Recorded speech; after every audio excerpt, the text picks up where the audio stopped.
Assalamualaikum warahmatullahi wabarakatuh. Sebelumnya, perkenalkan saya Rama Srira dengan NIM 2946049. Dalam video ini, saya akan menjelaskan sedikit tentang lembar data keselamatan bahan formalin. Yang pertama, identifikasi produk. Dengan nama produk formaldehyde 37% solution R, dengan sinonim formalin solution atau methanol solution, dari perusahaan PT Smart Lab Indonesia. Selanjutnya, identifikasi bahaya dengan klasifikasi bahan menurut Peraturan Nomor 1272 Tahun 2008. Yang pertama ada toksisitas akut kategori 3 oral, toksisitas akut kategori 3 penghirupan, toksisitas akut kategori 3 kulit, korosi kulit kategori 1B, sensitisasi pada kulit kategori 1, mutagenisitas pada sel nutfah kategori 2, dan karsinogenisitas dengan kategori 1B. Kemudian ada elemen label yang mana pelabelan menurut Peraturan Nomor 1272 Tahun 2008. Bisa dilihat simbolnya piktogram bahaya dengan kata sinyal bahaya. Pernyataan bahayanya yaitu dapat menyebabkan kanker, toksik bila tertelan, terkena kulit, atau bila terhirup. Lalu menyebabkan kulit terbakar yang parah dan kerusakan mata, dapat menyebabkan reaksi alergi pada kulit, dan sebagainya yang terlihat pada layar. Selanjutnya dari elemen label terdapat respon. Yang pertama, jika tertelan, basuh mulut, jangan merangsang muntah. Yang kedua, jika terkena kulit, cuci dengan banyak sabun dan air. Yang ketiga, jika terhirup, pindahkan korban ke tempat berudara segar dan jaga tetap relaks pada posisi yang nyaman untuk bernafas. Yang keempat, jika terkena mata, bilas dengan seksama dengan air untuk beberapa menit, lalu lepaskan lensa kontak jika memakainya, dan dilanjutkan dengan membilas. Yang terakhir, jika terpapar atau dikhawatirkan, segera hubungi sentra informasi keracunan atau dokter atau tenaga medis.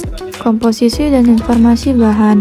Dengan bahan sifat kimiawi, yaitu larutan senyawa organik dalam air, dengan rumus kimia HCHO, dengan berat molekul 30,03 gram per mol.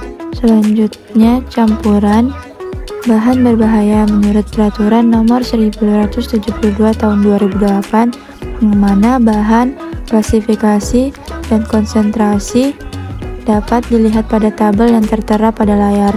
Bagian selanjutnya yaitu tindakan pertolongan pertama pada kecelakaan, yang mana saran umumnya yaitu pemberi pertolongan pertama harus melindungi dirinya.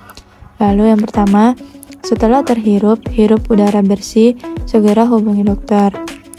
Yang kedua, jika napasnya terhenti, segera berikan pernapasan buatan secara mekanik. Jika diperlukan, berikan pula oksigen. Yang ketiga, bila terjadi kontak kulit, tanggalkan segera semua pakaian yang terkontaminasi. Bilaslah kulit dengan air atau pancuran air, dan segera panggil dokter. Lalu yang keempat, setelah kontak pada mata, bilaslah dengan air yang banyak dan segera hubungi dokter mata. Lalu yang terakhir, jika setelah tertelan, segera beri korban minum air putih 2 gelas yang paling banyak dan segera panggil dokter.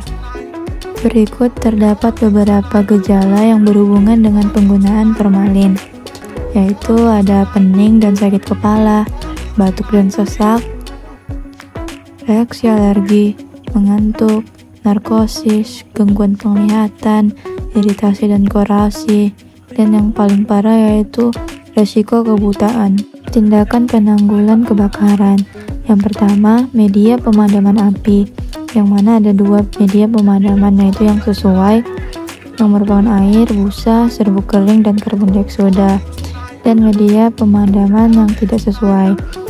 Yang kedua, ada saran bagi petugas pemadam kebakaran, dan yang ketiga ada informasi lebih lanjut, yang mana informasi ini berisi tentang pencegahan air pemadam kebakaran mengkontaminasi sistem air tanah. Selanjutnya yaitu tindakan terhadap tumpahan dan kebocoran, yang mana ini berisi yang pertama langkah-langkah pencegahan diri, alat pelindung dan prosedur tanggap darurat. Yang kedua, tindakan pencegahan lingkungan. Yang ketiga, metode dan bahan untuk penyimpanan dan pembersihan, yang mana dari penjelasan masing-masing subbab dapat dilihat pada layar. Kemudian penyimpanan dan penanganan bahan. Kondisi penyimpanan yang aman yaitu wadah yang digunakan tidak mengandung logam. Lalu kondisi penyimpanan tertutup sangat rapat dan terlindung dari cahaya. Lalu disimpan di tempat yang berventilasi baik dan simpan dalam tempat terkunci atau di tempat yang hanya bisa dimasuki oleh orang-orang yang punya kualifikasi atau berwenang, dan suhu penyimpanan dengan suhu yang direkomendasikan. Selanjutnya, pengendalian, pemaparan, dan perlindungan diri, yang mana parameter pengendalian bisa dilihat pada gambar yang tertera pada layar. Lalu pengendalian pemaparan, yang mana pakaian pelindung harus dipilih secara spesifik untuk tempat bekerja tergantung konsentrasi dan jumlah bahan berbahaya yang ditangani.